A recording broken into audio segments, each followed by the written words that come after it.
आंखें खुल जाने मात्र से जीवन में कोई क्रांति नहीं होती। आंखें खुल जाने मात्र से जीवन में कोई क्रांति नहीं होती। क्रांति तब होती है जब दृष्टि खुल जाए। आंखें खुल जाने मात्र से जीवन में कोई क्रांति नहीं होती। क्रांति तब होती है जब दृष्टि खुल जाए। कारण कि आंख तो गधे की भी खुल जाती है, आंख तो गधे की भी खुल जाती है, फिर भी गधा गधा ही रहता है।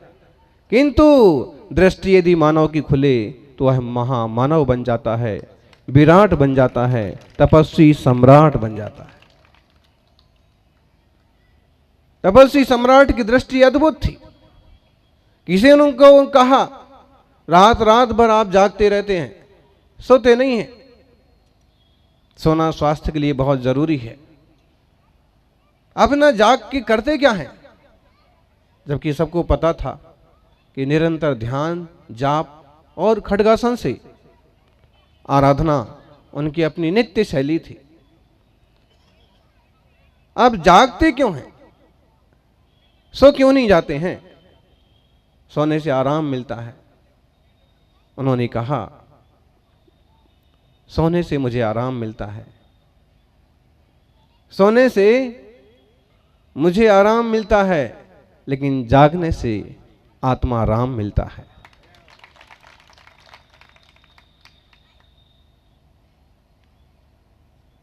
अपूर्व सोच थी उनकी।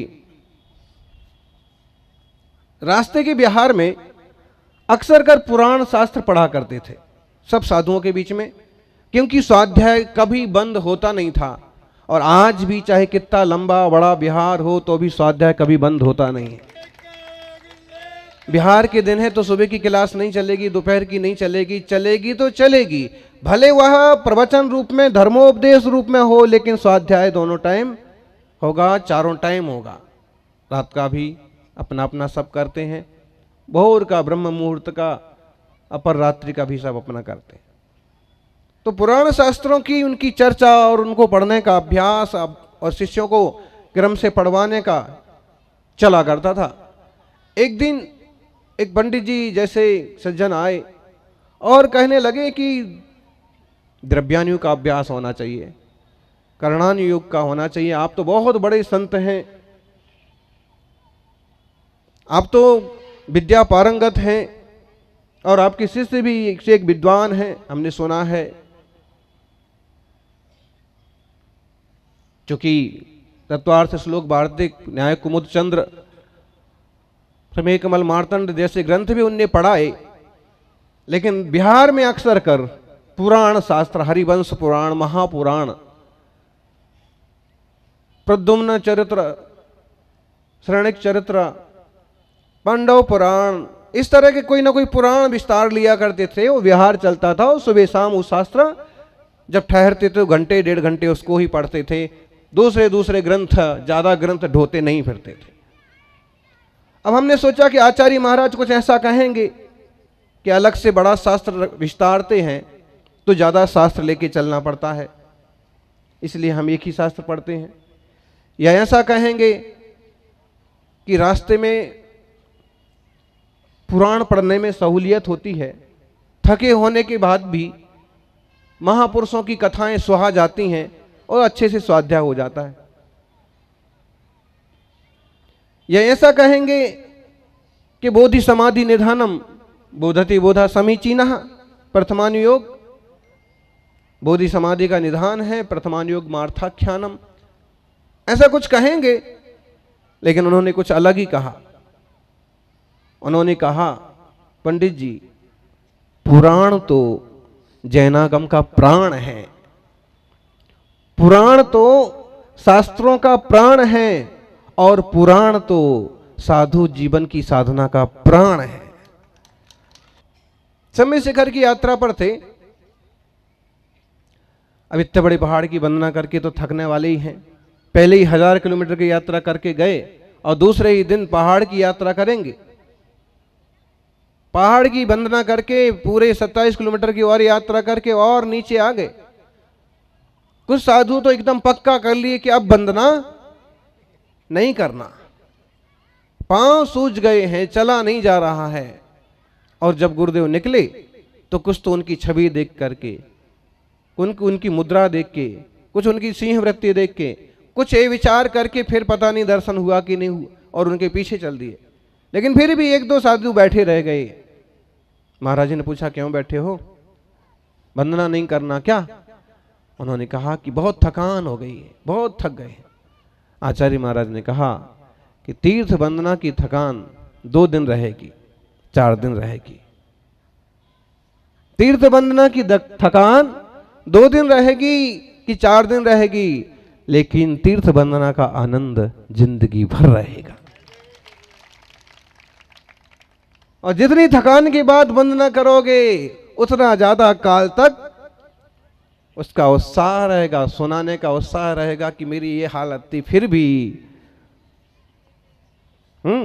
आदि वंदना में तो बोले हमारी सांस फूलने लगी, चंद्र प्रभु पर तो बोले हमको चक्कर आ गया, आदिनाथ पर तो हम बेहोश हो गए और फिर भी जिंदा होके नीचे आ गए। वंदना का आनंद जिंदगी भर रहेगा। गुरुदेव अद्भुत तपस्वी थे, तेजस्वी थे। उनकी आंख खुली थी और आंख के साथ साथ दृष्टि खुली थी। यहां ढेरों लोगों की आंख तो खुली है लेकिन दृष्टि बंद है। अभी भी सच्चे देव शास्त्र गुरु का सच्चा निर्णय नहीं कर पाते, अभी भी वह जिनायतन आदि का ठीक ठीक मूल्यांकन नहीं कर पाते, अभी भी धर्म ध्यान धर्म सभा का पूरा आनंद नहीं ले पाते। हमने सुना है 500 से ज्यादा घर की बस्ती है यहाँ पर, लेकिन आप देख लीजिए 500 घर की बस्ती है तो 5000 लोग तो होना चाहिए। हम जो बैठे हैं वो सौभाग्यशाली हैं, और जो दुकान पर बैठे हैं वह 1000 भाग्यशाली हैं। 1000 के आ रहे होंगे, 2000 वाले आ रहे होंगे, और क्या बोलेंगे इसको अपन ऐसा तो नहीं बोलेंगे कि दुर्भाग्यशाली हैं क्या अमुक हैं। तो अभी हाल उनको लगेगा, देखो हमने तो सुना था आचार्य महाराज बहुत शांत हैं और समता भावी हों, किसी को कठोर नहीं बोलते, और हमें पूरी सभा के बीच में बोल दिया। तो अपन ऐसा नहीं कहेंगे, लेकिन ये कहेंगे कि मौके पर चौकी लगाना चूकना नहीं चाहिए। मौका देखो चौका लगाओ। किस किसने चौका लगाया है? ये अम्मा यहाँ चौका क्रिकेट खेलती हैं अम्माएं। इनका चौके का मतलब सीधा सच्चा है, जो हजारों साल से लोग जानते हैं कि मुनि के पड़गाहन के लिए शुद्ध आहार आदि की व्यवस्था बना लेना वो चौका है। क्रिकेट का चौका छक्का तो ये बच्चा भी लगा लेगा, लेकिन मुनि राजों की सेवा के लिए सवेरे 4 बजे से उठ करके और हम पूरी पुरुषार्थ के साथ पड़गाहन की तैयारी शुद्ध रूप से करना, ये माताओं से कोई सीखे, श्रावकों से सीखे, श्राविकाओं से सीखे। लेकिन प्रमादी मत बनिए, हठाग्रही और ईर्ष्यालु भी मत बनिए। लोग आलू तो छोड़ देते हैं लेकिन ईर्ष्यालु हो जाते हैं। आलू भी छोड़िए और ईर्ष्या के आलू भी छोड़िए।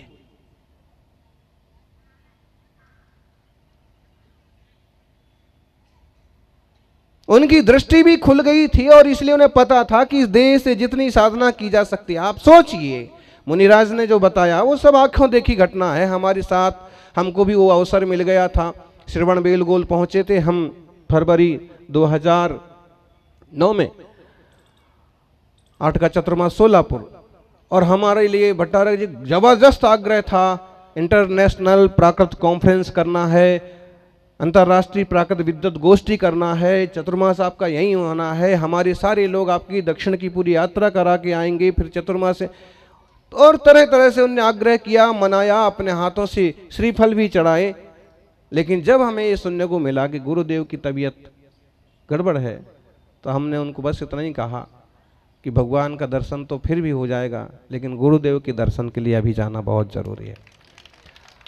और फिर तब हम कुंजवन पहुंचे। उस बीच में थोड़ा उनको अच्छा भी महसूस हुआ और उनका आग्रह भी था कि यहीं रुको, लेकिन तब तबीयत भी थोड़ी सी सुधरी। और जो साथ में लगे हुए थे लोग कि हम चतुर्मास तो कराएंगे आपका नाते पोते में, तो आखिर में गुरुदेव ने भी की दया की और उनके लिए हमारे लिए आज्ञा दे दी कि ठीक चातुर्मास कर लो वहाँ पर। वहाँ बाद फिर भी आए और तब तक वो घाव वाली सारी घटना बन गई थी। साथ में चलते थे सड़क पर, अगर 5 किलोमीटर विहार करना है। सुकुमाल मुनिराज का उदाहरण, शालिनी ने पांव खाया। सुकुमाल मुनिराज की अपनी राजमहल की छत से उतर करके जब चले तो उनके पांव के पंजे खून से लथपथ बनते गए, इतने कोमल थे। वैसे पांव के पंजे आचार्य महाराज के बनते थे चलते वक्त। जिस पांव में चोट थी वही निशान सड़क पर यूं छप जाता था। हैं जो लोग अच्छे खासे मुस्तंदे होके भी वाहनों का सहारा लेकर के मंदिर जाते हैं, उन्हें सोचना चाहिए एक बार कि आधा किलोमीटर हम प्रभु के चरणों में पैदल पैदल नहीं जा सकते हैं। जो त्यागी व्रती अच्छे स्वस्थ होते हुए भी डोली चाहिए। बहुत बुजुर्ग हो गए हैं, घुटने खराब हो गए हैं और कुछ बिगड़ गया है, वे कदाचित किसी सात्विक साधन का प्रयोग कर लें तो ठीक भी।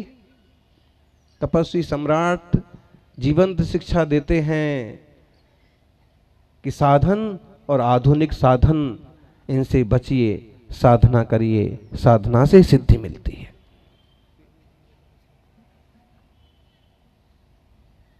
तब एक सभा में एक दिन जिला प्रमुख भी आए थे, जगनलाल जी,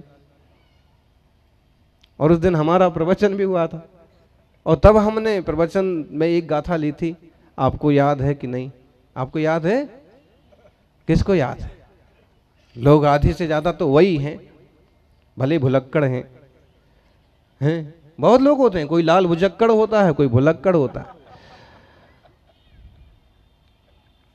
आदहिदम कादब्बम जई सक्कई परहिदम च कादब्बम आदहिद परहिदादो आदहिदम सुट्ठु कादब्बम। आत्महित करना चाहिए। यदि आप शक्तिमान हैं तो परहित भी करना चाहिए, दूसरों का हित भी करना चाहिए, नेतागिरी करना चाहिए, समाज सेवा करना चाहिए, ताकि इस तरह से श्रावकों का समाज आगे बढ़े। आदहिदम कादब्बम, अपना हित करना चाहिए सबसे पहले। परहिदम च सुट्ठु का आदहिदम कादब्बम परहिदम च सुट्ठु कादब्बम। दूसरों का भी हित करना चाहिए, दूसरों का भला कर सकते हो आप, मार्गदर्शन कर सकते हो आप, व्यवस्थाएं बना सकते हो तो आपको करना चाहिए। कोई है आप किसी तरह की जिम्मेदारी लेकर के अपना हित साध सकते हो तो साधना चाहिए। आदहित परहिदादो आदहिदम सुट्ठु कादब्बम। लेकिन जब दोनों में से कोई एक की बात आए कि सबसे पहले क्या करना चाहिए, तो कहते हैं आत्महित परहित, दोनों में से सबसे पहले आत्महित करना चाहिए। आत्मशुद्धि का पुरुषार्थ करना चाहिए, आत्मनिर्मलता बढ़ाना चाहिए। दादाजी पोते की शादी बाकी है, पोती की शादी बाकी है, दुकान बाकी है, जॉब बाकी है, घर बाकी है, उद्घाटन बाकी है। तुम परहित परहित, और वो भी एकदम लौकिक परहित। मुनिराज आदि के हित का सोच रहे होते, धर्म वृद्धि के हित का सोच रहे होते तो अपन उसको शुभोपयोग मान लेते, जिनवाणी उसे शुभोपयोग कह देती। लेकिन इतना मैला उपयोग, अरे भाई अब तो सुधार लो, अब तो सावधानी बरत लो। जिनकी जिम्मेदारी है वो करें, और मेरी कोई जिम्मेदारी है तो मैं और उसे कर लेता हूं, बाकी उसके बाद में निर्वृत्त।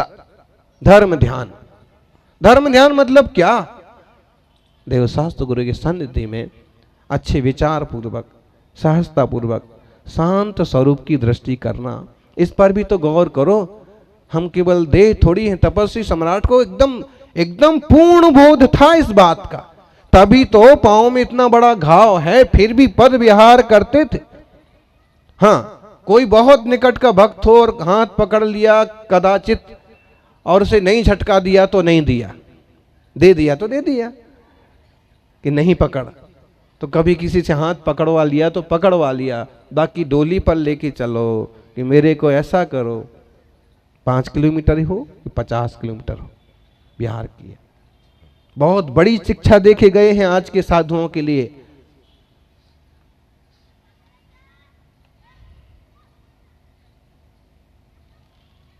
सज्जनों, दूसरा उनकी सावधानी देखिए। मुनिराज, इनके अलावा कुछ और मुनिराज, उसके अलावा कुछ श्रावक उस समय उपस्थित थे। मिंडा जी भी थे, शायद नावड़िया जी भी थे, और भी थे। तो इन लोगों ने भी हाथ लगाने की कोशिश की। मतलब वो सावधान है, उन्हें पता है कि आगे आगे क्या होने वाला है, इसलिए दूसरों से वैयावृत्ति भी नहीं करवाना है। मतलब 3 तरह का होता है उत्तम मरण: इंगिनी मरण, प्रायोपगमन मरण, भक्त प्रत्याख्यान मरण। जो अपन सामान्यतः साधुजन करते हैं कि मेरा अन्न जल का त्याग, सब चीज का त्याग, और तब भी लोग उनकी वैयावृत्ति करते रहते हैं, संभाले रहते हैं, समझाते रहते हैं। ये हो गया भक्त प्रत्याख्यान मरण। चाहे 12 साल की लंबी मर्यादा वाला करो, और चाहे अंतर मुहूर्त वाला करो, और चाहे क्रमबद्ध जितने समय वाला हो जाए, विवेक पूर्वक त्याग वाला, ये भक्त प्रत्याख्यान, भोजन आदि का त्याग। लेकिन इंगिनी मरण में भोजन आदि का तो त्याग हो ही गया है। अब जब उनने अपना जंघा बल देख लिया है तो आहार को जाने का तो उनने त्याग कर ही लिया है। इसके साथ किसी से वैयावृत्ति भी नहीं कराएंगे। अपनी सार संभाल खुद से जितनी हो जाएगी, जैसे खुद अपना आसन लगा के बैठ गए, खुद ने अपनी किताब अलग सरका दी कि इसका भी त्याग, प्रभु को सामने दृष्टि जमा ली। इंगिनी मरण जैसा साधने का श्रेष्ठ पुरुषार्थ उन्होंने किया। ऐसा श्रेष्ठ समाधि मरण सबको हासिल हो। उनकी साधना की दृष्टि बनाएंगे, उनसे साधना के सूत्र लेंगे, तो हर साधक उन्नति के मार्ग पर जाएगा। और साधना को यदि भूल जाएंगे तो ज्ञानी, परिणाम तो परिणाम है, कर्म तो कर्म है, किसको छोड़ते हैं। अपन सभी आज के इस पावन अवसर पर कोई संकल्प, कोई व्रत लें, और इतनी प्रतिज्ञा जरूर करें कि भगवान जिनेश्वर का नाम स्मरण करते करते ही देह का विसर्जन हो, देह और धन के लिए रोते रोते शरीर न छूटे। पहले ही से ये जो बंटवारे की बात होती है कि बांट देना बच्चों को, इसका मतलब यह है कि मेरा सब जंजाल खत्म, सिर्फ प्रभु नाम। जय बोलिए 24 तीर्थंकर भगवान की।